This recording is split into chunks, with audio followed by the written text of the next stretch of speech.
includes Tori. Okay. I hate to break up all the conversation because this is what it's all about, is making connections and collaborating and working together. I am Maria Saporta. I am a co-founder of Atlanta Way 2.0, and I just want to give you a little bit of an introduction of what and who we are. This organization was started with the express purpose to strengthen Atlanta's civic fabric. And it's not just the city of Atlanta, it's Atlanta, the region. And we have been doing this with the help of what I call our activators. If any of y'all are not an activator, it's a really easy thing to become an activator, and you don't even have to give us any money or sign your life away. You just have to pledge to do the things that the folks in this room are already doing, and that is build bridges, make connections, serve as a compassion corner to people who may be having a rough time, to encourage success. And these are done individually. I don't know where Britain is, but we have now how many activators? Where did Britain go? She keeps the tally. I know we were at 972.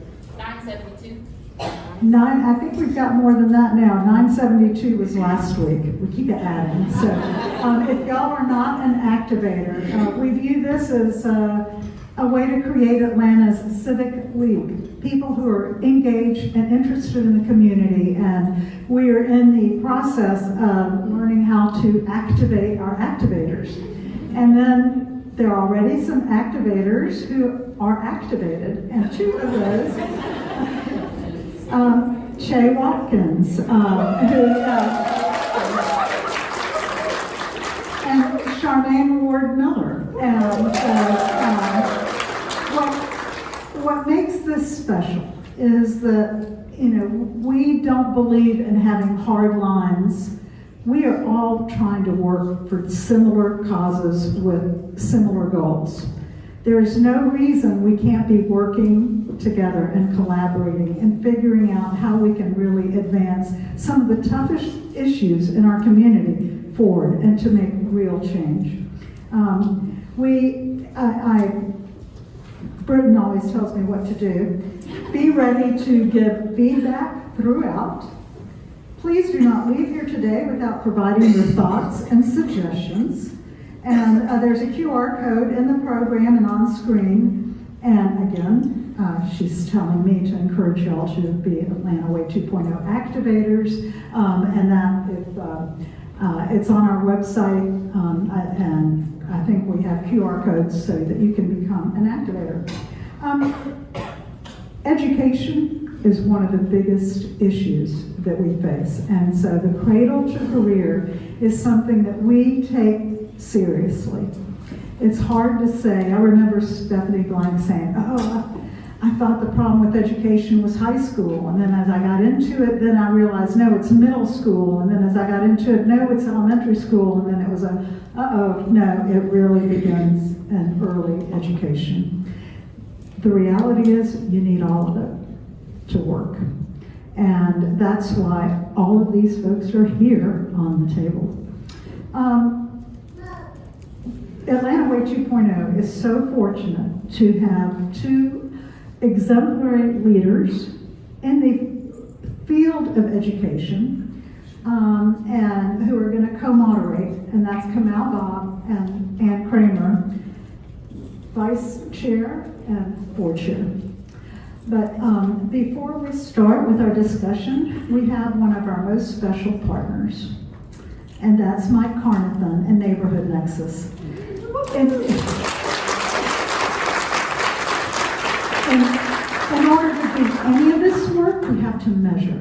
We have to know where we are and where we want to go, and if we are getting there. And that's where Mike comes in, and Neighborhood Nexus. I'm going to now turn the program over to Mike, and he will try and give us at least a decent snapshot of where we are.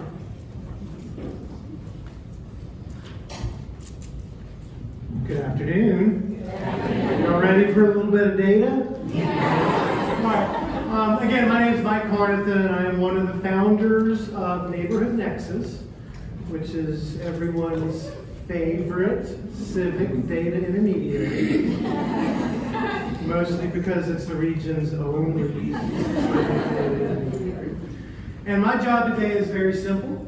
It is to set the stage for this fantastic and very large panel, who's going to be talking about economic mobility writ large, but specifically the importance of that Cradle-to-Career framework that helps us organize the work we're doing around economic mobility, and more specifically, the importance of building social capital along the way of that Cradle-to-Career path. So that's what I'm going to try to set the stage for. If you can. All right. You are here because you already know that Atlanta ranks 50 out of 50 in upward economic mobility, i.e. the chances of a child rising up out of poverty and thriving. So I'm not here to tell you about that. I am here to tell you that that is not a fait accompli. Charlotte has made progress. Raleigh has made progress. Indianapolis has made progress. But it's hard work. It's intentionality. It takes that collective action. And you know what a Cradle-to-Career framework means is that it doesn't happen overnight. It's generational.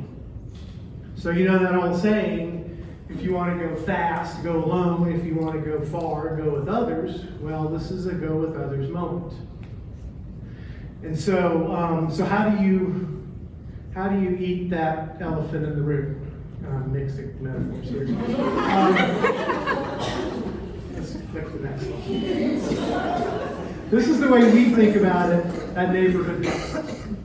You know, 6 drivers of economic mobility, and if we're intentional and we align our activities around these 6 drivers, we will make progress in economic mobility. But for today, this is where we are. We're going to be talking about education, pre-K through 12, and then the interactions with social capital and how we build social capital along the way. Next slide, please. So why does social capital matter? Well, because the research tells us it matters. And so here's my scatter plot. That's kind of my go-to move, and I want to prove something. All this is saying is that those places that have high degrees of social capital are also those places that have high degrees of upward economic mobility. And here we're measuring social capital by something called economic connectedness, which I'll talk about in a little bit. Here's what it looks like in Atlanta. All those dots on the screen are zip codes across the nation. All the little darker dots are zip codes in Metro Atlanta. Let's do 2 clicks. You'll see Alpharetta. That's kind of where we want to be. It's in that upper right quadrant. Yes. High social capital, high upward economic mobility. You see Fayetteville right there in the middle. But we see way, way, way too many dark dots in that lower left quadrant, which is low social capital, low economic mobility. That's why we're here, and that's why social capital matters. Now, you've heard me say economic connectedness and social capital, kind of like using them interchangeably. Well, they're not. Economic connectedness is a way to measure social impact. Social capital. And what economic connectedness is in this measure is the percent of high-income friends in low-income friend groups as measured by Facebook, which again, clearly imperfect measure. And that's something that Neighborhood Nexus is trying to chip away at as we're in partnership with the Atlanta Civic Circle, has something called the Atlanta POV, which is a household pulse survey asking households about their barriers to economic mobility. And we're asking things about social capital. And we will be revealing the results of that survey, and here's a shameless plug, at our State of Everything event on April 28th. So please see me afterwards about the survey and about that event. But I want to finish on this slide.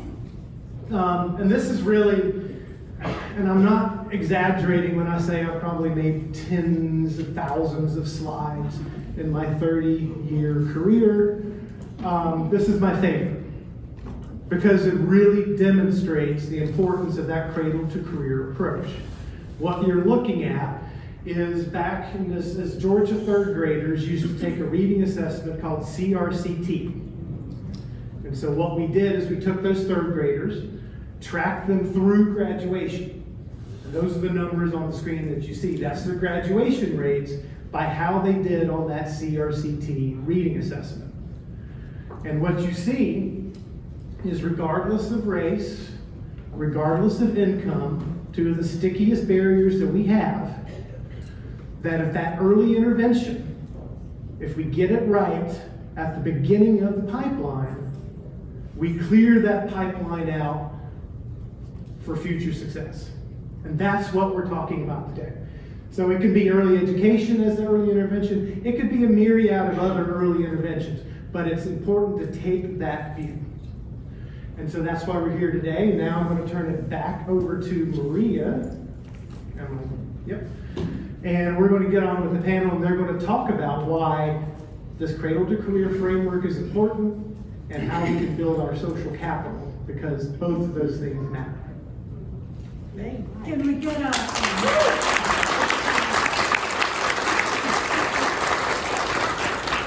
I have to say that it was Mike who first reached out to us and said, you know, Atlanta has just made it to 50th. And Charlotte went from 50th to 38th and really put that on my radar. And it was like, uh-oh, we got a problem here, Houston. And so thank you, Mike, for everything that you do. And we look forward to all our future partnerships together. As I said, we are in great hands with our co-moderators today. It's accidentally that they are both on the Atlanta Way 2.0 board because they are here for what thoughts and energy and efforts that they've been doing for years and decades. Does anybody here not know Ann Kramer? I don't really think I need to introduce her, but you know, people call her the exclamation point, and you know, when you get an email or a text from her, count the number of exclamation points to try to get the radar of how you feel. She has been a civic leader in Atlanta for the whole time I've known her, from when she was at IBM, and then here as her own agent. She has been a force of nature.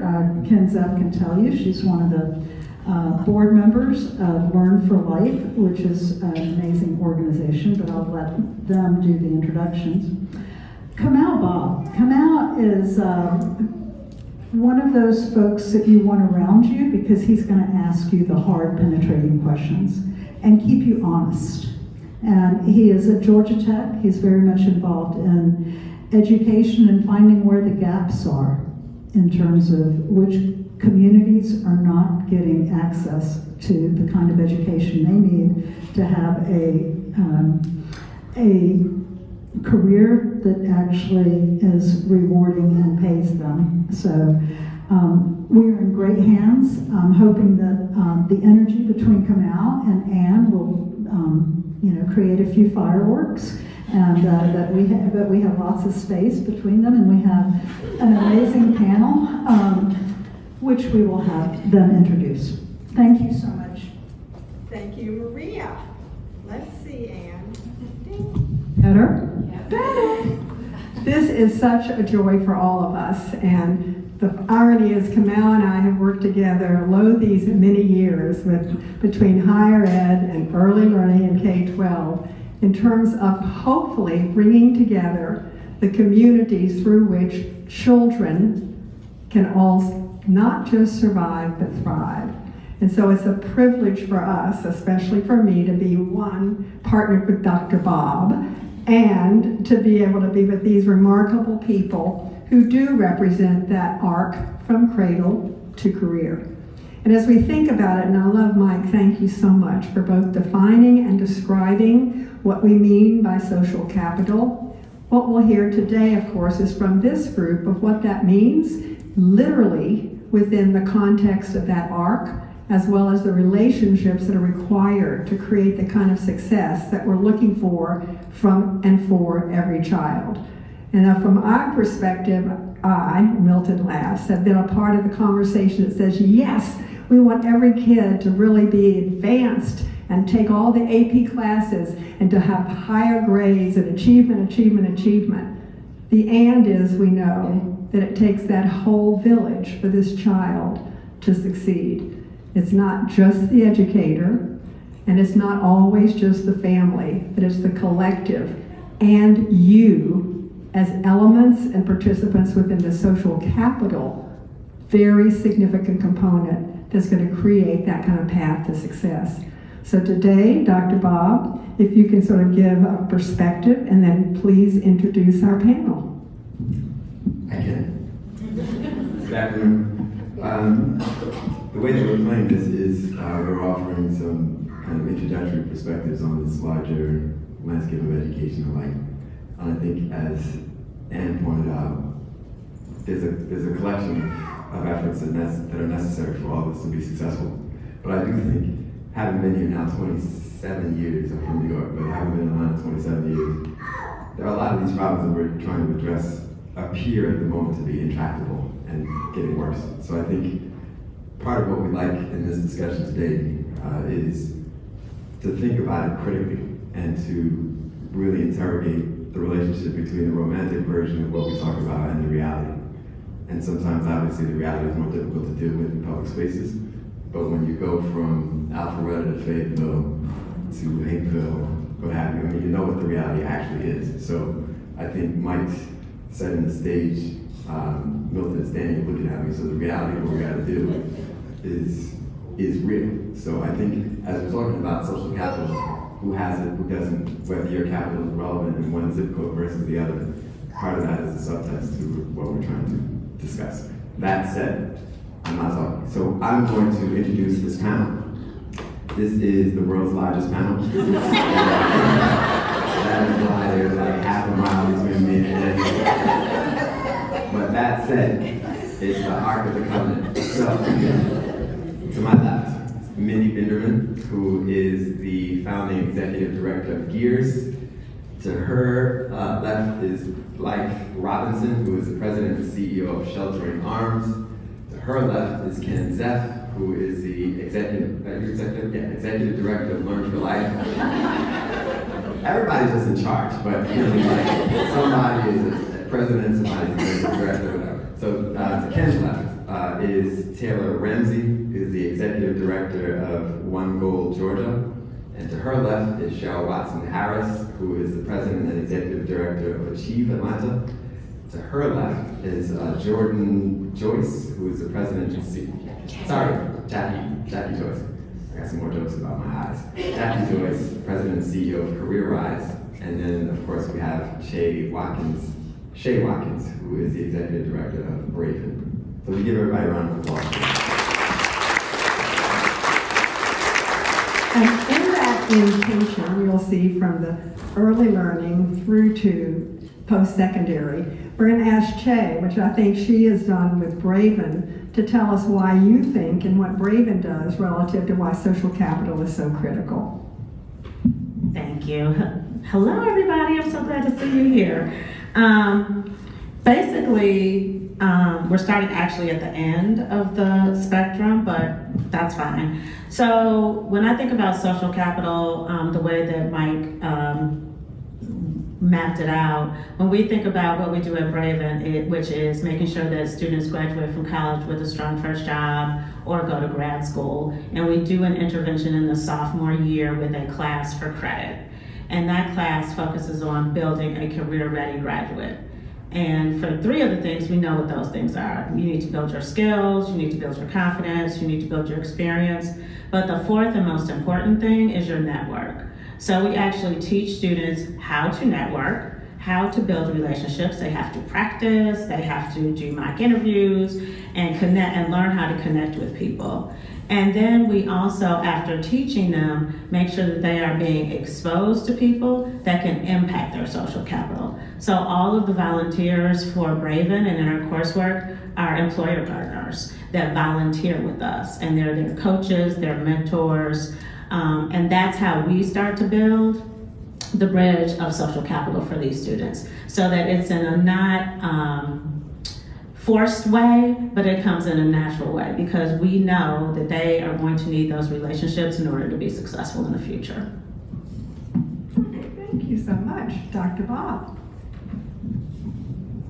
I want you to do one more thing for me, because the question I'm going to be asking is about examples of social capital in the respective areas of your influence. But if you would say succinctly, please, how you define social capital.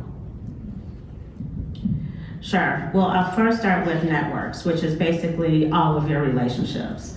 And that to me is acquaintances for the most part. Social capital is about relationships and deep relationships, so that people can get what they need from both sides of the relationship. So it goes beyond just having somebody's card.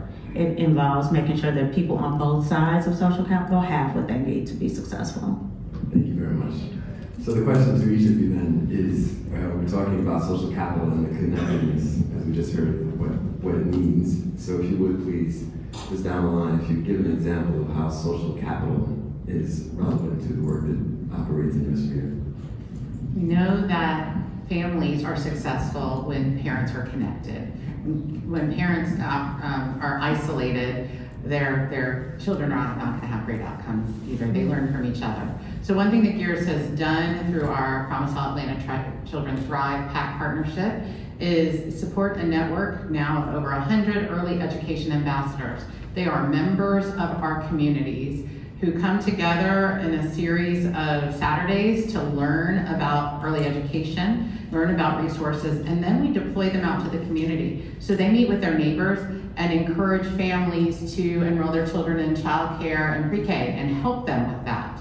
They help connect families to resources, health resources, early learning spaces, and other resources that families can use to help their own families. These early childhood ambassadors are also connected to each other. They learn from each other in their communities, and they support each other. They learn skills about how to do public speaking, how to talk to families. And so we built social capital both with the ambassadors themselves and with the communities that they work with. I'm going to give one other very quick example though, and that's that in our coalition work that we do, because we are conveners and advocates at Gears, we bring together a very diverse group of coalition members, some of whom are, for example, small business people, women, mostly minority women, who run their own child care programs.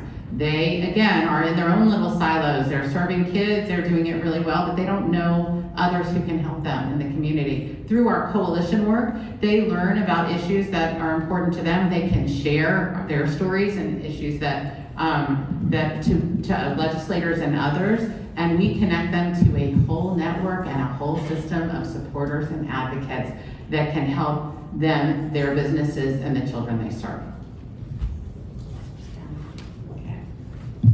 So at Sheltering Arms, we we implement what we call a two-generation approach to our family support services. And so to Mindy's point, we're talking very young children, and it's really about the adults in those children's lives when we're talking about social capital. So through our approach, we're looking at family stability, well-being, we're looking at education, financial management, economic mobility, career advancement, all the important things. And I will tell you, we do a really good job with those things. The hardest nut to crack is the social capital piece. And the reason is, it's because what kinds of opportunities can we provide to the adults in our children's lives, their parents and caregivers, to really expose them as they're going on their workforce development, career advancement opportunities. And so what we have done is through some of our programming, like Level Up, which is a program that really gets that parent ready for the next thing he or she wants to do. What we heard from our parents was, this is a great cyber program you're introducing me to, but I'm not ready for that. So help me get ready to take advantage of these great opportunities. And so we implemented this program just to do that.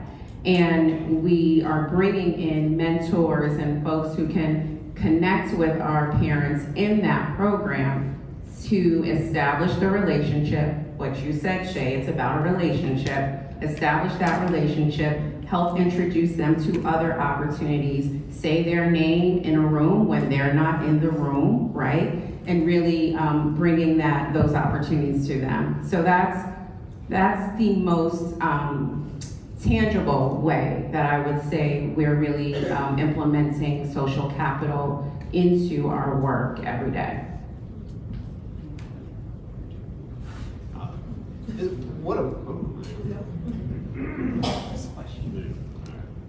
Just switch it up with a better one. What a terrific room. Thank you, Kamau and Ann. And this, if there's anything that fills me with confidence as we're getting to this conversation about social capital, it's not just starting from here all the way back to the top of CJ's hat. CJ, raise your hand back there. This room is full of social capital, and so thank you for Maria and team for bringing us together. The way I think about this conversation is about where are we as a community is this Metro Atlanta Speaks survey that we've been looking at. This is a product or a survey representative survey that Atlanta Regional Commission releases every year. 10 years ago, they asked folks, what's the biggest issue facing Metro Atlanta? They've asked that question every year for the past 10 years. And 10 years ago, the answer, 13% said education. 13% said education. This past year, the number was 3%. And it's been a steady decline each and every year. Across in every part of the region, it wasn't just in one county, it was across the region. And so at Word for Life, we've been asking our networks to dig into that. Why? What's going on? The world's moving, a lot of things are happening, but what is the reason for it? And really 2 answers popped up. One was, there's nothing I can do, and is it really my problem? And to me, that isolation is the absence of social capital. When you say, that's not me, and there's nothing I can do, you are divorcing yourself from social capital. And so at Word for Life, the way we think about it is we are asset-based, and rather than list off things that we're working on, I actually brought a cheat sheet. Tanisha, raise the Safe Education Report here. Oh, look at that. So there's the answer key. I suppose my colleagues did something similar, I'm not sure. There are 10 ideas in there of bright spots that are working here in Metro Atlanta. And so we, as activators, as social capitalists, as wherever we are in this conversation, we have to remember there are things that are working, and this is our problem. And when we move past that conversation, I think that's where we enter into this work and can actually get something done. Because if you don't think there's anything you can do, and it's not your problem, then you move on to the next thing. And unfortunately, that means for education, that means less resources, that means a thinner policy agenda, it means less folks wanting to become teachers. In all manners, it deprives the sector of the resources, both human and financial, that we need. So we can do something, it is our problem, and I'm excited to see where we go today. Great, thank you. Yes, this is a big question. So I work for an organization called One Goal. We work very closely with Achieve Atlanta and APS and many up here. We serve 1,500 students as we help them transition to their post-secondary opportunity. And I will say I'm very, I think about this question a lot. I won't go on too long, but when I look at my own story, and each of us probably think our own stories are a case study in something, I would say that my own story is really a case study in social capital. So growing up in lowest income quartile, but being proximate to folks who had more education, who had facilitated their own economic mobility. And when I think about the things that have made the most difference in my life, that is one of them. It's not the only thing, but it's one of them. And that's concerning to me because the students we serve often live in such socioeconomically segregated spaces, and that is no more pronounced than in our public schools. And I think the first step around social capital is about building self-efficacy. And so part of what we do in One Goal, where programs start, is we actually help students say, who are you? What are your strengths? What do you care about? What are your values? What are your goals? What are your aspirations? What are your fears? All of that. Let's start there. Because social capital is also about Being a productive part of the network you are already in, right? Like, I have something to offer here. I have something I need, and I also have something to give. And so we start there. And I would say then secondarily, we are trying, although I think it's a place we could do better, which is to work with employer partners to make sure that students have opportunities to really see what are the opportunities out there for them, and to build relationships. And what I think about is, how do we move past what can sometimes feel a little bit episodic? So like the career fair, or the guest speaker, right? Or the mentor, but then it sort of fell off. And so I'll just be transparent. I think about like the very specific things we're trying to do with students. I think we're doing well, and also need to build some infrastructure where I don't think enough students have opportunity for deep mentorship, et cetera, especially at the high school level. And that's something I'm really curious to dig into more on the panel. Hello, everyone. It's good to be in community with all. I don't have any props, but I do have some people. And a lot of us here from Cheetah Atlanta. Our vision at Cheetah Atlanta is that the city of Atlanta becomes a city where race and income no longer predict post-secondary success and upward mobility. It's a pretty bold vision that we set for our organization, and we do that by intentionally partnering with districts and post-secondary institutions and like-minded nonprofits such as Braven and One here on the panel. Our focus is really college access, scholarship and affordability, and college success. And our founders have said that they thought they were launching a scholarship program that if we could help students before college and get into college and graduate from college, that they would be on a pathway to upward mobility.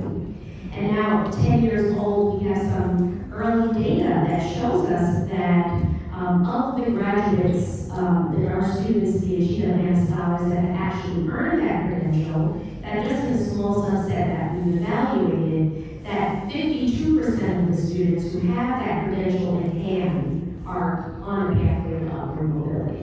Well, what does that mean? That means that 48% of them are not. They're either unemployed or underemployed. And so as an organization, while we have a core model related to college access, scholarship and affordability, and college success, we've had to shift our model to say that how do we really ensure that our scholars have access and a visual to the careers that are waiting for them in partnership with the Chamber of Commerce, who are doing a lot of that work, and ensuring that they know the right major, and that they're able to build networks of mentors, internships, and have that exposure so that when they get that credential, they're already set up to be successful to go on to that next stage of life.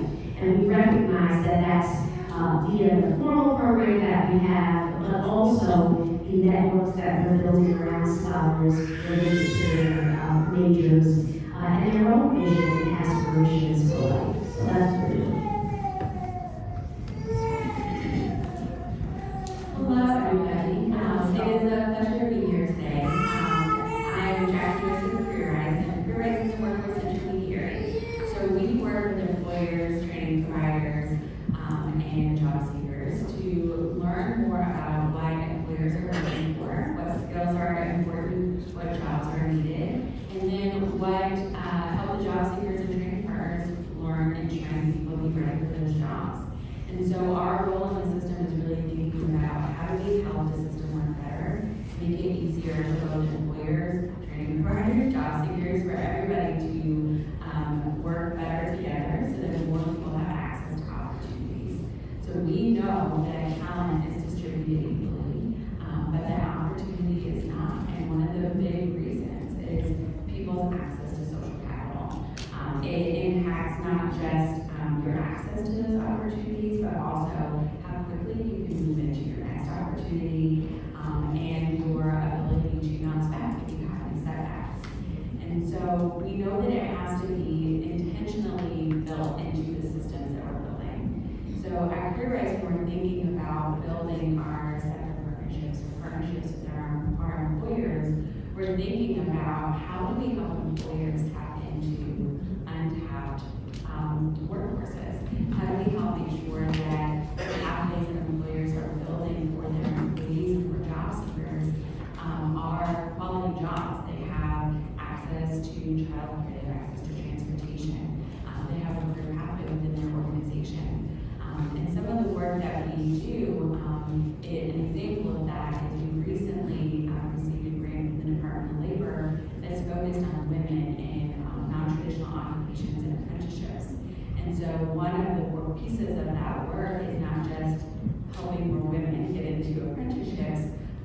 doing some work and studying around how do we help make sure that the apprenticeships that are being built out of this program are also being built with an eye on what do women need help to do to be successful in apprenticeship programs and to be successful in these jobs.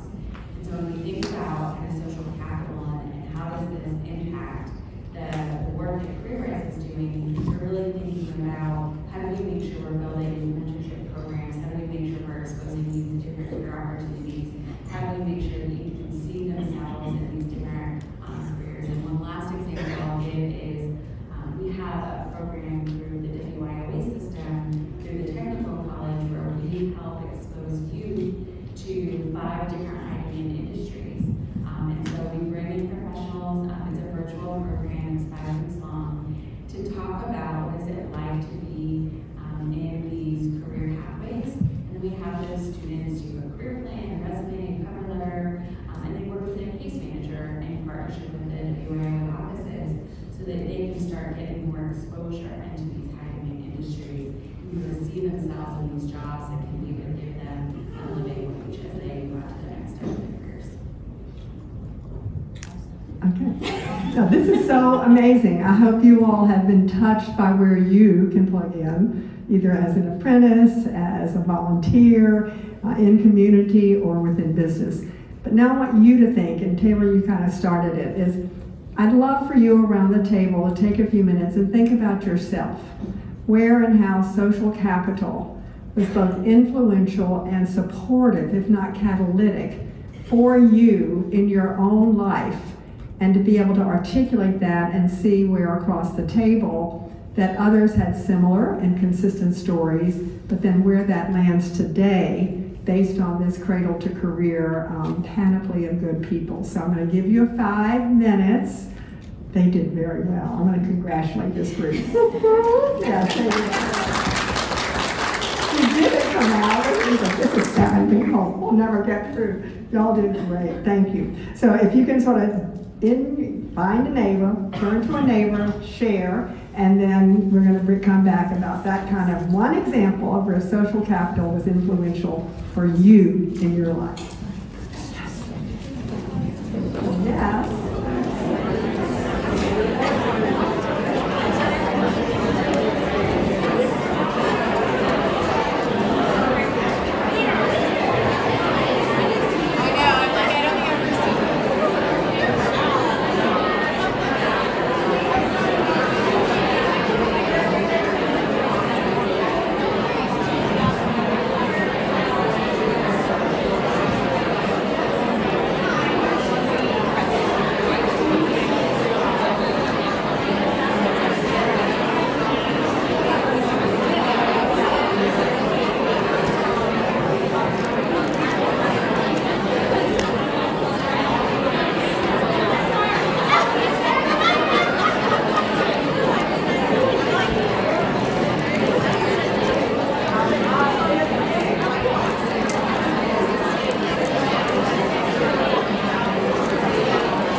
Literally hit the heart of many of you. So in order for us to sort of respond to what we felt from your experiences with social capital and social capital relationships, I'm going to ask Taylor to kind of tell her story, sort of one anecdotal something with social capital within her organization or herself, and the same with Cheryl, so to give us some examples and then we'll move on. But this is so exciting. Thank you. Taylor.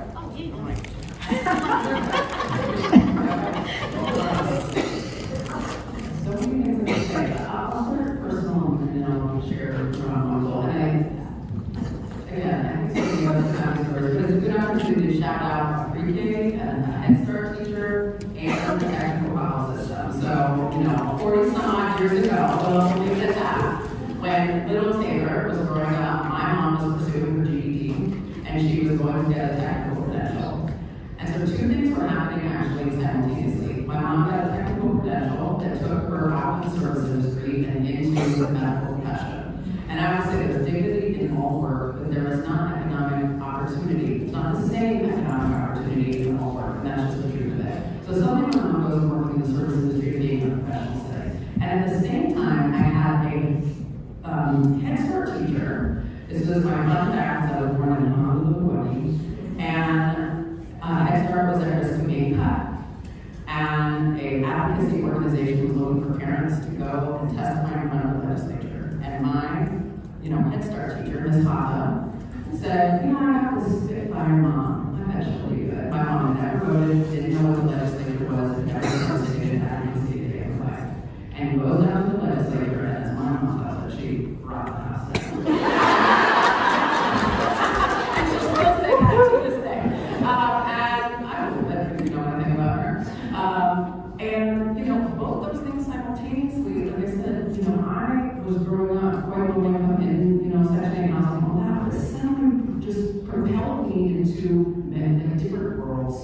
And it's not about people being better than the other, they're not, but they were different worlds, and there were different opportunities that I suddenly was quite proximate to, and if those sets of circumstances hadn't diverted in just those ways, I'm not sure if I could be on the stage today. So that's one thing. And I think about it a lot, and I think about where my students that we serve may or may not be falling into those same types of opportunities. And that concerns me, and I know it concerns you. I think specifically for local students, I'm going to tell a story, and it's a little bit of a rock story. So just a few days ago, actually, one of our students who's in their first year in college, and they're in a four-year university, called the One Goal team and said, I am, $1,800 away from being able to pay my full tuition. I'm going to get included, basically.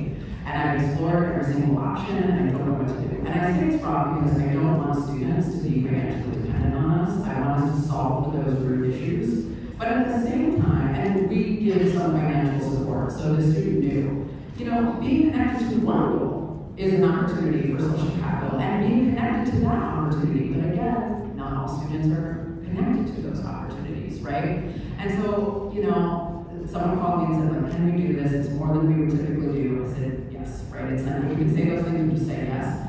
And on the one hand, I'm like, and then I thought, well, what's my job? And what's most of the people? We ask for money, and then we ask for a little bit more, don't we? So I said, this is actually what we want. And I reached out to that student, and I said, good for you. And good for you for saying, this is what I want. This is what I need. I just thought that is an example. Yeah, fraught, because I wish the student weren't in that position to begin with, but also I would like to believe that this is a student who actually is going to be able to advocate for themselves and leverage those networks and get from where they are to where they need to be, and that's what we want, and that's what half of us in this room still do to this day, right? So those are a couple things. Thank you. I grew up in Hawaii, grew up in Brooklyn, New York, and actually was the same high school as math, which shows how small the world really is. So I grew up, my mother actually was getting her bachelor's while we were growing up, so I got to see that struggle of her working 7 days a week as a nurse, and also going to school to get her to become an RN.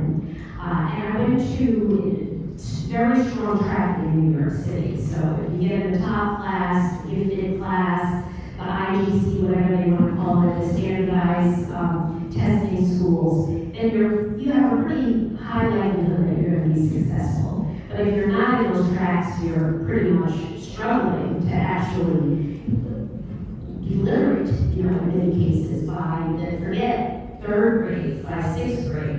But I was fortunate that my family always advocated that we were in those top classes and ended up at Midwood High School. And there was a zone part of the high school which was predominantly black, and I was laughing. And then there was the smart kids. I think you were probably in the smart kids class too now.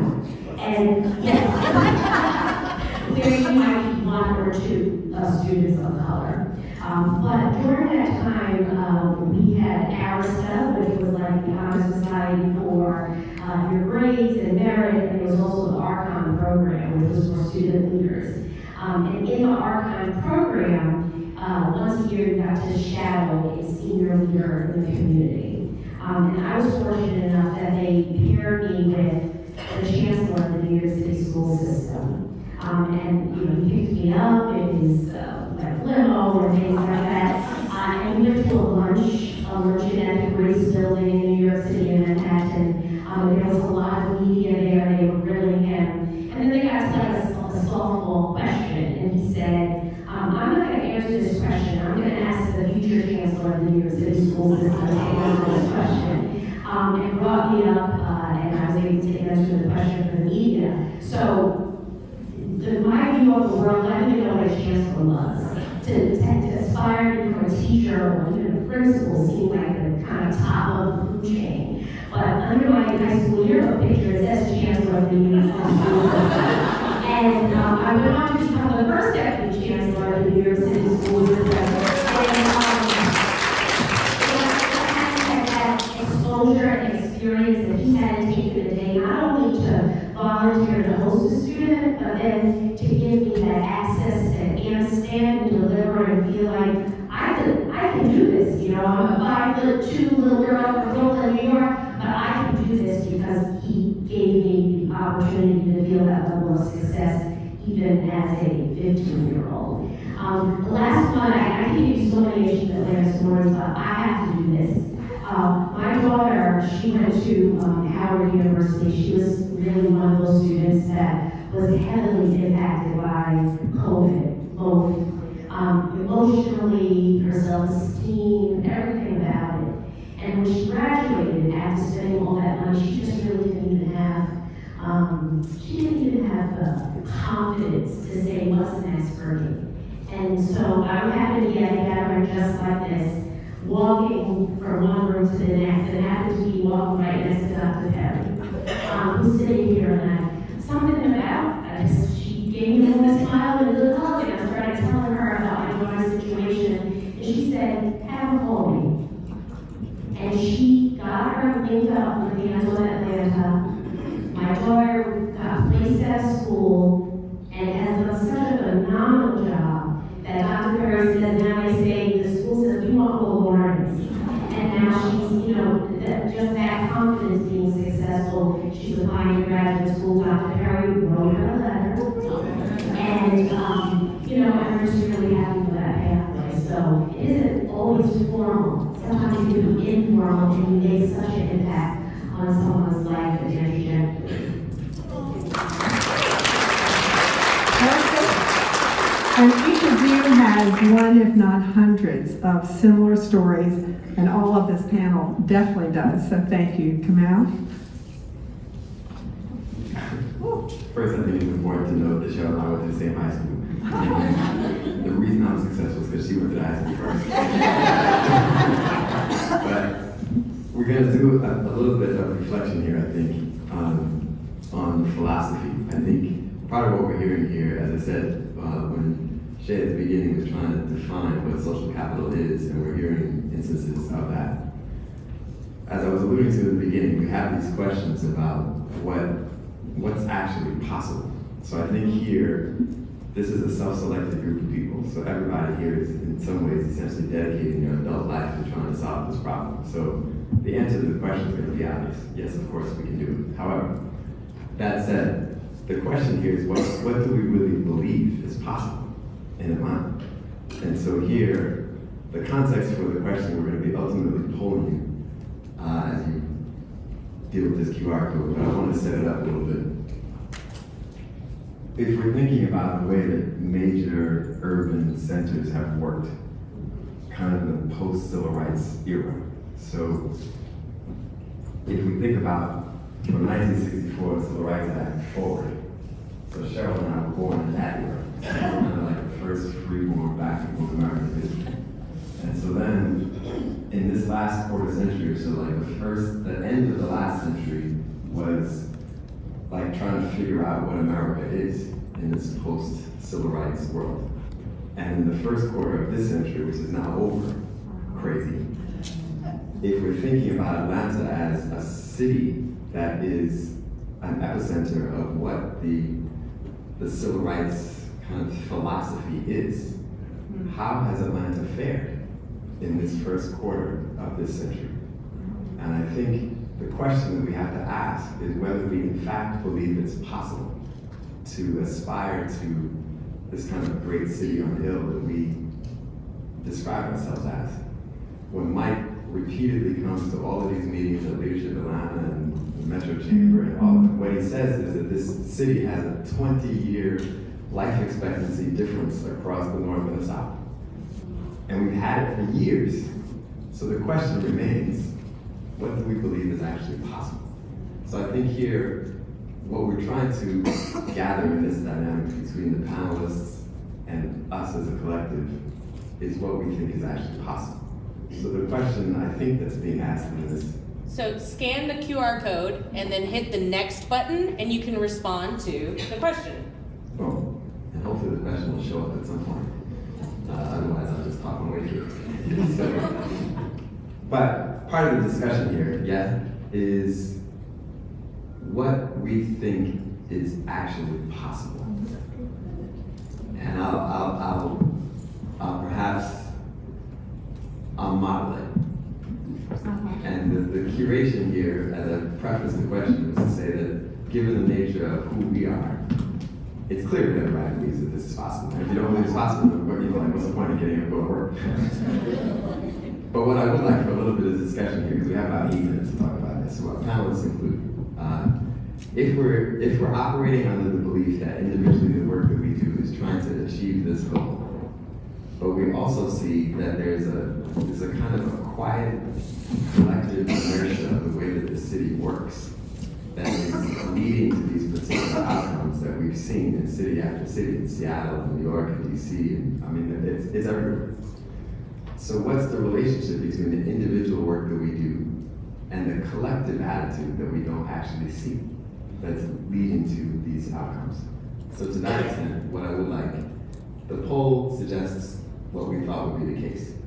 So I would like for perhaps Shay to respond, and then if there's some dynamic about how this plays out.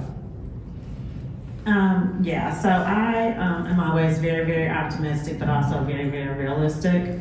And I have been studying what happened in Charlotte and the Leading on Opportunity work, and the things that I saw from that make me believe that this is possible if we can do these 3 things. We have to be so intentional. And as you can see from every organization up here, we are very intentional about trying to create social capital for the people we work with. It has to be ongoing. You can't just stop and start building relationships. They have to be ongoing. And also, we have to measure it. And that's why I love Mike, because he measures things and he gives us data. And I'm a data girl. We have to measure it, and we have to show that things that we're doing are working. And one of the reasons why this panel is so important is to show that we have every single tool that we need in order to make a change. Everybody up here, from cradle to career, can make a difference. Everybody in this audience can make a difference. We have the tools. We just have to be continuous. We have to do it all the time, and we have to measure it. If you would, I'm just going to call both just like that. So if you would respond. Well, and we have to abandon the things that aren't working, and we have to be okay with that part. So I just was going to tag on to when you said, measure what's working and keep at it. And when we see things aren't working, we have to be comfortable with the pivot or changing that. That was what was quick on my mind. So give me. And there's some other parts of this poll, yeah?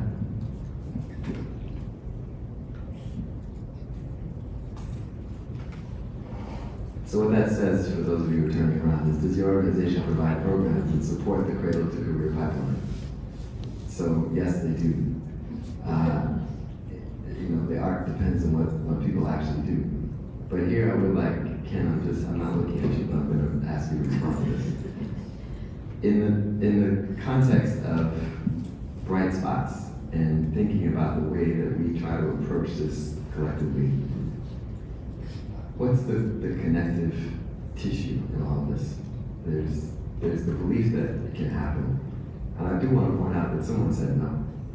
There were 7 people who were skeptical, and there were 46 people who said, yes, we can do it. I think that's what the numbers were. So we're doing all of those things. And given that, is the belief foundational? It's a fair question. If there's something in literacy called the Southern Miracle that's happening, where you have Mississippi, which is blowing the cover off the ball in literacy-wise, Louisiana to not necessarily spending a ton more money, but showing tremendous results. Georgia is not part of that. Georgia, and if you look at the data, Georgia's been roughly flat, a little bit ticking up. We have not seen the breakthrough growth that Mississippi has and Louisiana has, and we're asking ourselves why. And to me, it comes down to leadership. It comes down to us unequivocally saying, as our superintendent says, unapologetically saying that literacy is the thing. So what we are seeing is there are bright spots. So we're not seeing it statewide, but if you go to Marietta, you will see that with the support of the Speech School and United Way and others, that they are double blocking literacy. They are investing in literacy coaches. They are investing in high quality materials, instructional materials. And so when you say that we're going to do a thing, and that's going to be the thing that we do in our strategy, because strategy is about saying no to stuff. So you can say yes, enthusiastically yes to other things. And so do I believe, so, and here's the good part of the story, is that's actually inspired HB 538, because the legislature saw, well, maybe it can happen here. And they see what's happening in the South, they see what's happening in Marietta, they see what's happening in some other pockets across the region. And so I guess, come on, what I would say is, if we are, first we have to believe that we have to find those proof points, those what we call bright spots, and then we have to implement, we have to execute, we have to be unyielding, and when we hit roadblocks, we can't shrug our shoulders and say, well, we tried, but it can't be done. We have to be resolute and put blinders on and fix a goal and then attack it. And I think it can happen. I think that I agree. I think change also comes sometimes incrementally. You have to be patient. I liked what Jay said about being continuous about that. And understanding that change like this is hard work. When it gets hard, we can't walk away, right? This is hard work over time that, again, we have to measure. When it's not working, we have to be ready to change it and listen and believe and share the data. So I'm going to go back to social capital for a moment too, because we have to share what's working and then share what's not working. And sometimes you can't be afraid to fail, right? If something's not working, we need to be able to share with others that we tried it and it wasn't working and we're going to pivot. If we're embarrassed or afraid to fail and we feel unsafe about sharing that, then nothing's going to change. And I think that's really important. I said at another event an hour and a half ago that change happens at the speed of trust. And so building social capital is also about building relationships and trusting each other so that it is safe to fail and that there are those that can support you to continue to move ahead to that shared goal. And I think that's really key. Anybody else? Jackie, come to you, sorry. I'd also like you to talk about social capital and the 2G framework, some of the work that we used to do together. 2 generations, sorry, and trying to build social capital across class, which is, I think, one of the biggest challenges we have in Atlanta. Okay. Sorry, girl. No, because I was getting ready to lift you up during the Head Start issue, when it didn't matter which one of our early learning, which one of our Head Start issues, it could be the littlest of a person in a house taking care of children, to the biggest U and the YM and all the others that really got together and were bold enough to say, it's not working. We're going to put people on the street. Children aren't going to get fed. And you were able and willing to speak up, speak out together for the first time. And I feel like it's like the child at One Gold who's bold enough to ask the question and then see what the response was. But it was scary. Mm-hmm. So first to Ann's piece, I'm not going to go down the detail of all that. Hi, Lauren, I see you there. Oh, hey, Lauren. This was this is something everyone can read about and learn about and hear about the way that we really came together on a big issue that required us to be bold with leadership from partners like Mindy. But the point, I think the big piece there was like, ego didn't lead any of that. It was about what are we doing for children and families. It wasn't about my organization and my title or Lauren and her title, so forth and so on. It was really about the relationships that we have built over time, the trust. And I think that And was it a great extended example. beyond, because you went to K-12, you went to the business community. I mean, you really were able to be bold about the issue, speak up, and whatever the records. I'm going to do a bit of an offbeat. There's paper in the middle of your tables that if you have a question, Britton and somebody will be out there to pick up your questions and bring them to Kamal and me when we go through Q's and A's. Thank you. Okay, next.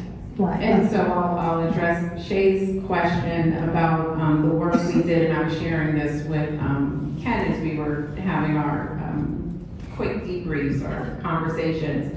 You know, I think the social capital piece that we do at Sheltering Arms within our 2-generation approach is really about providing opportunities for our families to see, right? So to experience, to see, to spend time with, to learn from. And the challenge there, and this is something that we really have to be honest about when we're talking about social capital, can it work, will it help us move the needle, is there are very well-meaning and well-intentioned people who want to come in and work with the single mothers in this particular neighborhood, okay? Well, what is that on-ramp in understanding? I just stole on-ramp from Ken. What is that on-ramp in understanding from the well-intentioned person who's positioned in the community in a certain way, who has a lot of access, who can open a lot of doors for that mother?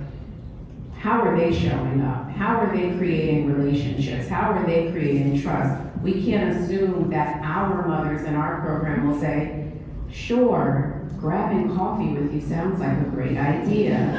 It's not the reality, right? And so it's really a responsibility both ways, right? That it's not about they need a mentor. It's about how are we coming together and really looking at social capital that will help to advance that family or that relationship. So, I think that's what's so both encouraging. Back to Kamal, do we have belief? Do we have hope? We have hope, but then the so what? And if there's no connectivity, one of the other aspects, and Lauren, I'll give you the shout out too, with Blythe, was it wasn't just those who were involved in early learning. You brought together at the United Way all of your trusted relationships that could see that one kink with Head Start had implications all the way through the pipeline. That people couldn't show up to work, you know, I mean, there was a whole pipeline. And I think that's where it's the connectivity we're looking at for, not just the intention to be in a socially capital relationship. So one more and then come out of Q's and A's.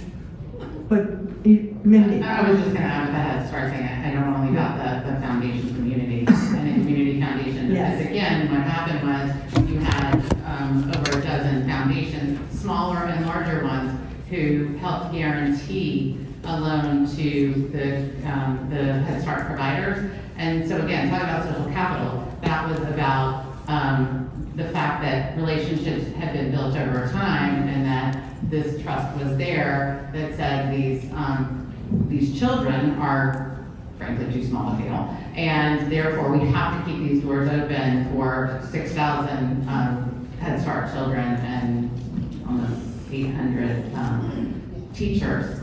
And the way to do that was for foundations of various sizes, again, to come together with these guarantees, and that really illustrates social capital in a whole different way. Exactly.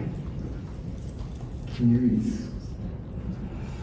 So we got a couple things, but I think there was another question on that poll, was there not? That's a lot of text. How do we design systems in Atlanta that make meaningful connections unavoidable? And we will report out all of these answers to you in a follow-up email as well. Let me do this. So we have some questions here, just one or two. We're working here on the fly. So trying to discern how that works. To enter into that, let me play panelists just for a second to in part response to, is it Shay or Che? Shay. Shay's question about the utility of social capital across income and across certainly race and alike.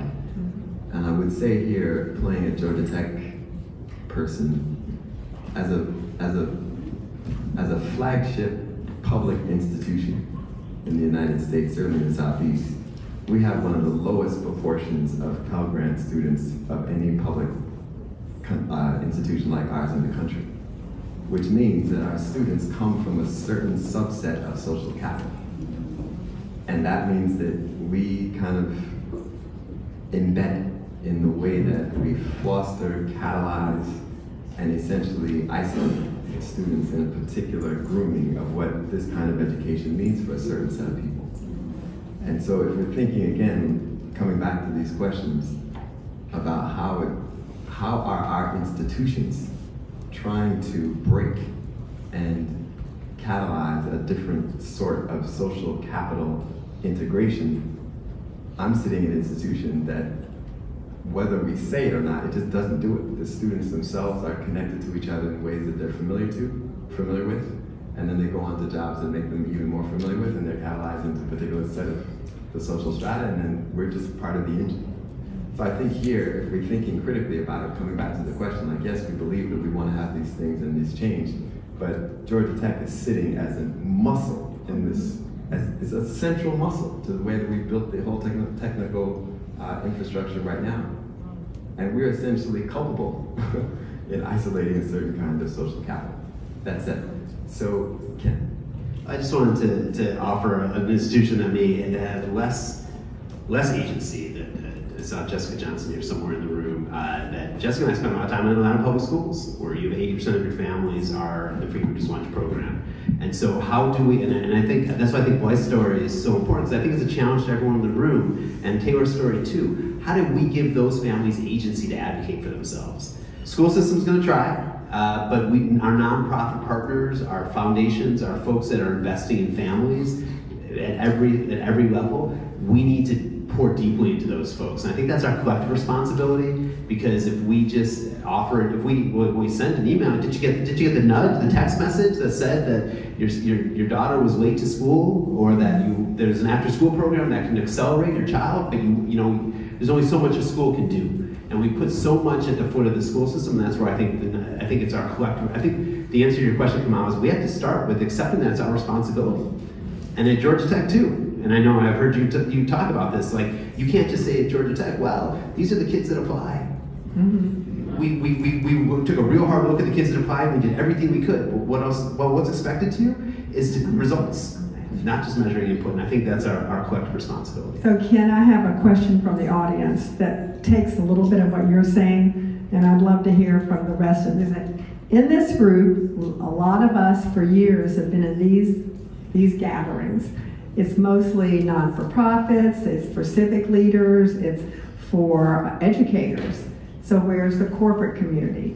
And in addition, how do we, and I'd love to hear from any of you, and I know Cheryl's fighting to say this, and so good, go Jackie. But how then can we both hold accountable our colleagues who are in the corporate/business for-profit community, and also their employees? Because employees are also, and you were telling that story about the service providers and hospitality to help create that community of creating those kind of social capital opportunities within that employer network. So that's the next sort of round, that's the accountability in the community of not just not-for-profits, and we can't just depend on educators. Go Jackie. Yeah, this working just a second ago. There we go.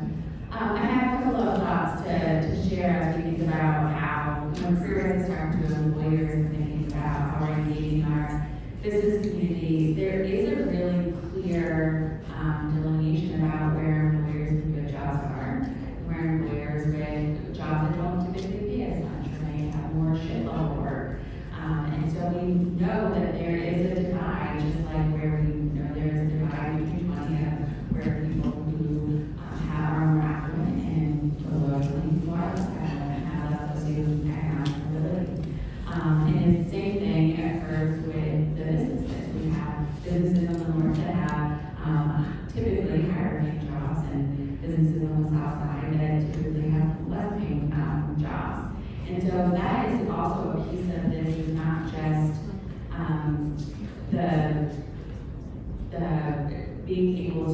have the skills and education needed for these jobs. There's also a question around, are you able to access those jobs? Can you get to those jobs? Do you have the transportation needed to get to those jobs? Is there childcare needed for you to get to the jobs that you've been trained for? And so I think that part of the challenge is making sure that there is some equitable growth around Metro Atlanta about where the jobs are, as well as expansion of services to make sure people can get to the jobs that can provide folks economic mobility, and then be able to see, with it taking time, right? Everything is incremental. To be able to see yourselves and your community in jobs that pay a good living wage, to be able to see yourselves and see your community in jobs that are executives, and to be able to see and build your social capital within your neighborhoods. And so I just had that thought, I wanted to just offer that to everybody, but when I think about some of the work that we're doing with our employers, I also think about bringing them to the table and talking to our employers about what makes a job a good job. And sometimes it's wages, sometimes it's flexible work, sometimes it is going to be, there's lots of different levers for what makes a good job. And so that is one of the things that we talk to employers about, is how might you be able to think about connections to good employment opportunities, and then how might you be able to foster social capital within your organization so that people can stay there and have retention and build a long career within our employer community. One of the things that I wanted to mention about employer partners is I did used to work for the Metro Atlanta Chamber back in the day. And one of the things I've noticed about employers now, and I think it's because of the new generation, is that our entry-level talent wants to go into places and spaces where they can also volunteer and get engaged and have a holistic experience in their workplaces now. I think there's an opportunity for us to leverage that and really make sure that the folks in all of our corporate spaces understand the opportunities out there for volunteer and for engagement, and for engaging with some of the organizations up here. I mean, we do that at Braven with our employer partners, but I think there needs to be a more concerted effort in Atlanta to make sure that employees at all of these corporations and organizations know about the variety of engagement opportunities, and we should try to steer people towards things that promote social capital, right? So that we can start to unearth some of this. So I think as a follow-up, that's something that we need to think about and look at. I just wanted to add one of your points now about the students at Georgia Tech. So those Pell eligible students are most likely they're here from the Metropolitan schools or Atlanta scholars, and we're supporting them there. But I also just wanted to also lift up, Atlanta was founded largely because Georgia is one of two states that does not offer a needs-based scholarship. And so just another example of success is this year we really pushed more into the policy space, and Current School in Martin is here. And a lot of the work that she did, not just by herself on behalf of Achieve Atlanta, but with the coalition as well, and really lifting up how this was impacting young people and their opportunities. And that resulted in the Dream Scholarship. And so we're really excited about pushing on a major issue that was a major barrier for our young people. But imagine how much further we could go if we had more voices to advocate for the issues that we know prevent our young people from truly being on a pathway to upward. I just wanted to respond to Ann quickly to say that we're also employers. And what I have noticed is that not everyone understands the importance of building their own social capital. And as employers, I think that we have an obligation as well to teach those who are younger and coming up that while remote workplaces might be great, it's hard to build connections that way, and how important it is to be engaged with each other in the community and build your social networks, both for your own success, and that doesn't necessarily, it's not necessarily as evident, at least with, I'm gonna sound old now, this new generation, as it used to, and I do think that everyone here is most people here are an employer or work for someone. And so I don't want to just punt into the corporate community. I think that we all have an obligation as well. Okay, amen. So thank you for the question. I'm going to ask our buddy and my friend, Milton Little, because he's got some data with Mike about our Child Wellbeing Index and the work that's going on there that actually is supportive with and for everyone on this panel. And we'd love to have you, Milton, provide some insights. And challenges. Leave us with a challenge. He will do that. So you all need to know I was not on the program. Okay, so this just got thrown in my lap. No, but she wrote the question. The same person who was chiming in wrote the question. Good afternoon, everyone. This conversation is one that I'm excited about being a part of. And I'll say a little bit about the Child Wellbeing Index. But many years ago, I decided that I grew up in a family that in the North was involved with the Northern Civil Rights Movement. But I realized that I was never going to be a person who was going to work the street. So I decided I wanted to learn how to maneuver the levers of public policy, because I thought that's where the engine was. I say that because I was struggling with the conversation about social capital from this standpoint, that the solution is not benevolence of people. You know, we're trying to solve problems that were created intentionally. That these were decisions that were made around who was going to win, who was going to lose. And some of them made on the basis of gender and color. And so the solution's not, and I say this all the time as the President of the United Way, the solution's not us creating more programs. You know, programs are going to be important, but the solution is really going to be, you know, who makes the call? And how do we have intentional policies that are the ones that make sure that a social right is social capital? Not that it's got to be my intentional effort on the part of, you know, just tapping into Ann.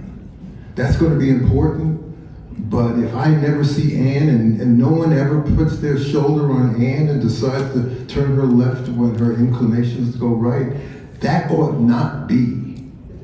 That ought not be the dependency, and she ought not be the casualty of the lack of someone ever deciding today's the day I'm going to reach out to, you know, some school on the South Side and put a couple of hours in. And I say that with all due respect to the work that I fund and the work that all of us are involved in. That's important, but we cannot assume that's going to be where the solution is. That's all background to, you know, Mike knows this because we were, you know, the Child Wellbeing Index is almost wholly dependent on the efforts and energy and wisdom and insight of the folks at Neighborhood Nexus. Even if I challenged Jenna Ball to create something for me, because we needed something in Atlanta that would be a marker that would say, here's where we're starting and here's where we want to go. So that's where that Child Wellbeing Index came from. But I say all that to say, if it's child well-being, if it's housing segregation, if it's economic insecurity, if it is housing quality, it's the same map. It's the same zip codes. So, you know, we just need to think about it. It didn't happen by accident.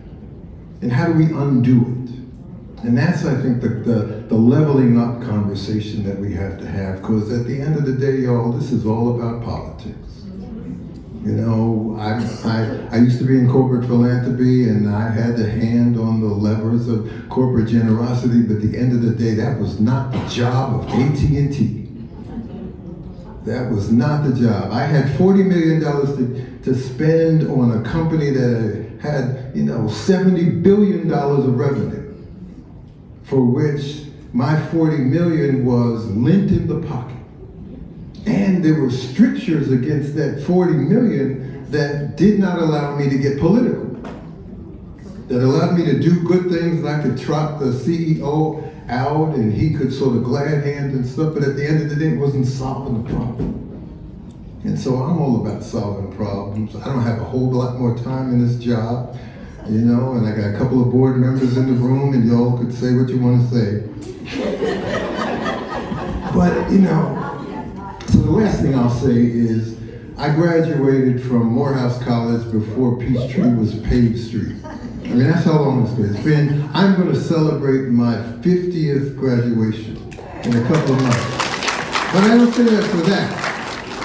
I came back here in 2007 and I saw that the same communities that were struggling when I left in 1976 are the same ones that are struggling now.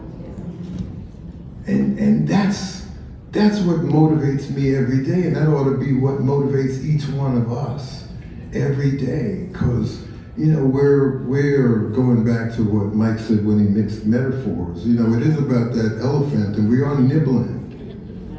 But we got to do something really breakthrough, significant, if we're going to do this. And it ought not be out of benevolence. It ought not be the expectation that somebody's going to wake up one day and decide they're going to be more generous. Because this problem's not going to be solved because some donor decides today they want to give a gift and then decides next week they've got a different agenda. This is, at the end of the day, this is about how we make decisions about scarce resources, how we decide what's a public right, what's a social right, what is a human right. And until we begin having that conversation, I think we're just going to keep nibbling at that elephant. And we're going to lose another generation of kids. And we're going to sit around at a table thinking about this is going to be a solution driven by charity, benevolence, and hopefully the goodwill of somebody who's just not showing up in Atlanta, who's not under the Gold Dome, who's not sitting in City Hall. Because, we gotta find some real solutions to it and have the hard conversations that only can be done when we decide to speak truth, not to power, but to one another. So, that was not what you asked for, but that's what you got. And that's what you get for just picking me without preparation. Yeah, I claim I was on your search committee. Yeah. Yes. You're gonna help me search for the next job. Not yet. You going to take a break? You have a question? We have a question.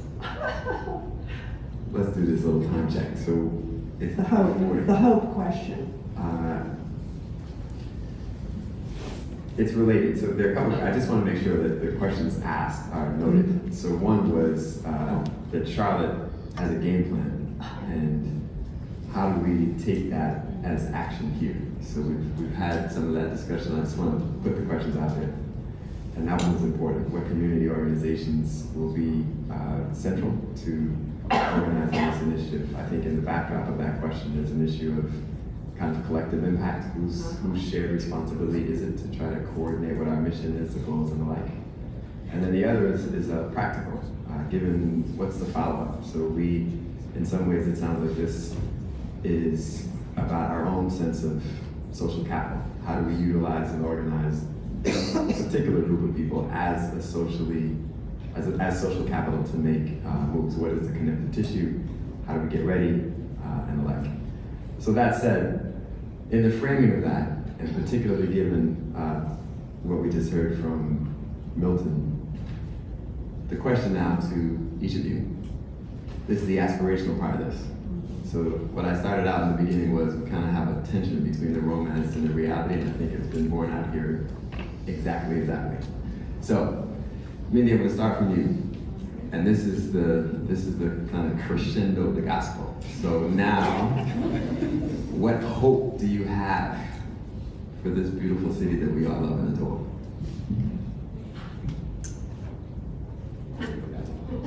Okay, where do I have hope? I have hope in the people in the room, but also in the collective impact that's already happening. I can think of a lot of places where we work together in an aligned fashion, and the right people are in the room. One of those is through the Promise All Atlanta Children's Pride Initiative that Gears runs, that is focused like a laser beam on our youngest children in the city of Atlanta, and as the mayor says, making Atlanta the best place to raise a child.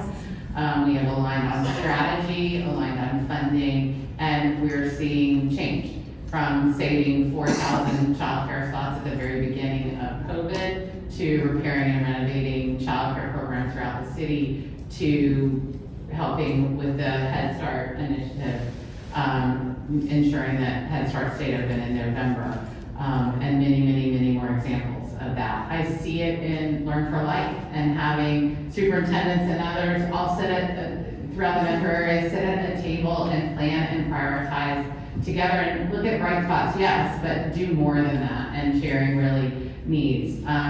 So I see lots of possibilities of building this will in aligned ways that are working. We've got to scale that, and I want to say, we have to vote we have to vote. We have a tremendous change coming in November in Georgia. We will have a new governor. Our governor is term limited. We will have a new lieutenant governor. We will have a new attorney general. I'm not telling you how to vote. I'm telling you, though, that if you want to make change, there is an opportunity to do that by engaging, by sharing the issues you care about with candidates now, and making sure that as an aligned community, they hear from all of us about the fact that the current status is unacceptable and has to change.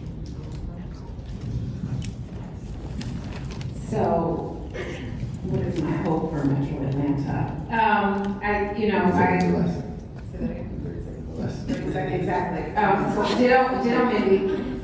ditto Milton. I think that, I really like coming together to have conversations, and I think it's really important that we're very clear about like what's next, where are we going from here. So I am hopeful that people will leave with something actionable to do, even if it's a small thing or larger. I'm gonna work within a coalition to do ABC, but I think that's really important. And I'm always hopeful when I see so many people I know, respect, and work with, both in the audience and on this stage, because people, we want to get there. We want to get to the place where we are saying we are proud of what this city and region offers to all of our children and families, and we're going to continue to work to make that be this place. 30 seconds. We can't check out. The reason we're at 3% in the city that cares, that says education is top priority, is because people don't feel like they can do anything. And I think this idea that it's not bursts of energy, it's sustained progress. So every 2 weeks at Learn for Life, we convene folks. It's early grade literacy, middle school math, post-secondary success. Come down to 191 Peachtree. We'll feed you. Tunisia puts an agenda together. We get together and we talk about these issues. We're grounded in data, because I think it is that sustained energy. Change doesn't happen overnight. We can't just have a pull all-nighter and get through this. There's been generations that have put us in this spot. It's going to take generations of work to get us out. I would say the data is sobering, the data is shameful, and I do think it's a moment, though, that we cannot turn away from it. And I take your call to action. This for 25 years, what have we done? And we cannot be sitting here 25 years from now. And I do feel hopeful that people are going to just keep ringing that bell. But I think it's a systems issue, I think it's a policy issue, and I think it's a personal issue. Because what we didn't get to is what do we do about the fact, though, that still public schools in this country are socioeconomically segregated. where I think that is one of the largest engines for socioeconomic the opportunities for social capital. So I think we have to come back to that question, and it's a personal one, and I want to acknowledge that. What gives me hope is our students, actually, and I work with students, and there's all this talk these days, do kids even care about school anymore? Do they think school is important? And I just want to say loud and clear, the students that we work with, the young people that I interact with, are acutely aware of the importance of education. They have questions about what kinds of educational path and the upfront cost and the back-end return on investment, but they do not doubt that education is still fundamentally very important for their pathway. And they are waiting for us to take action. Like, they don't have time for our cynicism and hand-wringing. So I'll just say that, and I'm glad to be a part of a group of people that are not gonna sit around and do that. Thank you. My hope for the city of Atlanta is that we become a city that has collective responsibility for success. And sometimes that means that you have to be a disruptor. And you can't be scared to do that. You can't be afraid to tell the truth. Our mayor often says that Atlanta is a group project, but not everybody knows the assignment. And sometimes my experience has been that people want credit for the work that they're doing, and that becomes more important than the gold star, the North Star, what we're working on together. So my hope is that we can move from places of competition to collaboration to ensure that we're reaching our goal and our vision for the city. Wow, that was what I was going to say. So I think my hope for Atlanta is very much the same. There's so many things happening that is such good, important work. And I hope that we can all continue to work together and not compete with each other, and instead collaborate, work with each other, find each other's strengths and really leverage those so that we can continue to make progress incrementally on the issue of economic mobility in Atlanta. And I hope that everybody in Atlanta has access to a good job that leads them to being able to earn family sustainability. My hope is one that I continue to get to work with people that are on this stage every day. My next hope is that when you all are in rooms and spaces with people in power, that you recount this conversation and you ask them, so what do you think we need to be doing about social capital? What do you think we need to be doing about X? The more we ask the questions of the people that have the power, the more they will see that they have to make some changes. And finally, I hope that all of you all go to braven.org and volunteer to mentor one of the students that we work with. And my other hope is that Ann Kramer never loses her enthusiasm for this city.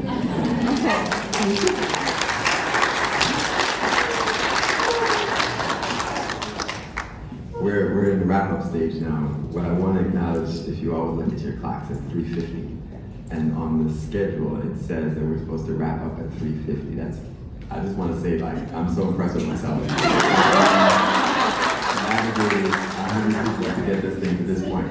So there are two things that have to happen now. One is sorry? Sorry, I'm sorry. Oh, sorry. Forgive me. One is a call to action, and then the other is for Ann to wrap us up. So in the call to action part of here, I'm going to cede to Minister Milton a bit, and perhaps summarize in saying that the call to action, I think, is to have a clarity of sight. I think, as I alluded to before, I think there's a historical arc here that we can't lose sight of, because we're in the South. We're in a particular economic and political season that I think is regressive. We haven't really spoken explicitly about the politics that we're under right now. But just to say the obvious, I mean, we have American soldiers shooting American people, snatching people off the streets and the like. The potential of voting, the whole thing may be upended. It's all very uncertain. So that said, those are evidence of the things that we have to have clarity and sight on. And the pendulum swing of the way that the reliance on goodwill is clearly not good enough, as Brother Milton said.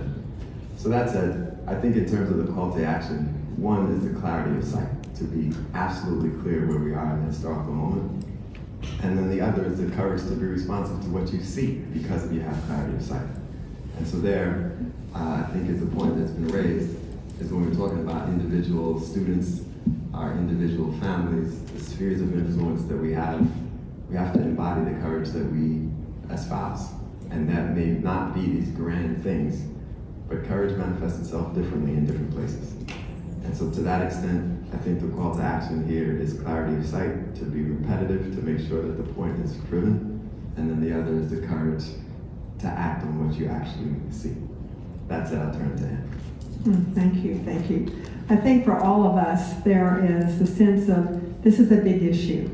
Cradle-to-Career is on this stage, but is representative of 7 people, 7 organizations. There are multiple organizations in this room that are working on this, much less outside this building. And so the call to action and the intent for all of us, I think, is to start at your table. We always have to start where we are. Did I make a new friend? Did I find a new connection? Are there organizations that I never knew about?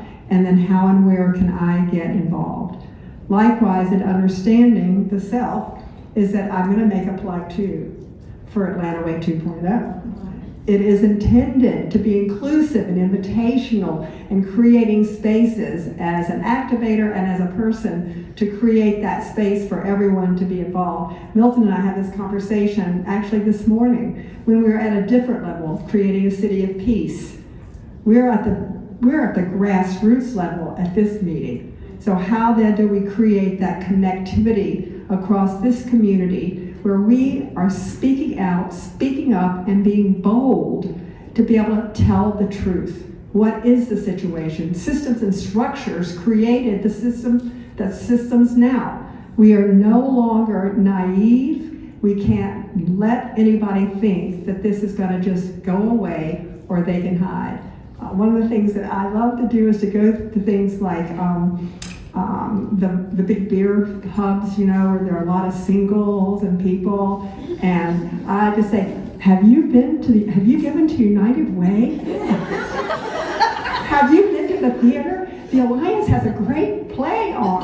I mean, but it is, and just to be able to say to people, there's things to do beyond beer, and I'm sure that's great. But join me, y'all come with me to these places. So, but it is, I mean, the point being is that we have so much to give, and we have so much that we want others to participate with us. And so many people will say, I don't have anything to do, what can I do? Oh, I can give you 10. But you do have to tell me what you care about. And so what's your passion, and where do you want to be involved? So the and is, obviously everyone in this room cannot leave without being an activator, Red Atlanta Way 2.0, because then you'll get connected to other activities that are a part of our community. But the second is, of course, that to be able to live into your own passion, I can't say this enough, not just vote, know who you're voting for. Know who is going to create the kind of public schools, the education, the literacy. Oh, by the way, the housing. Oh, by the way, the streets and access. I mean, the list goes on and on. But not only vote, but vote for people you know will carry out the kind of expectations. Tell your family, even if they're different, don't ever be afraid. Be bold. Speak up. Speak out. And so before we leave, I'm going to speak up and speak out to my Atlanta Way 2.0 besties, which are, where's Britain? Britain, here we go, right here. Tori, raise your hands, our technical genius, and Ollie, over here. So please thank them for not only setting this up, but making it happen. And of course, to you, Maria, thank you for your leadership. And most of all, if we can give a big round of applause.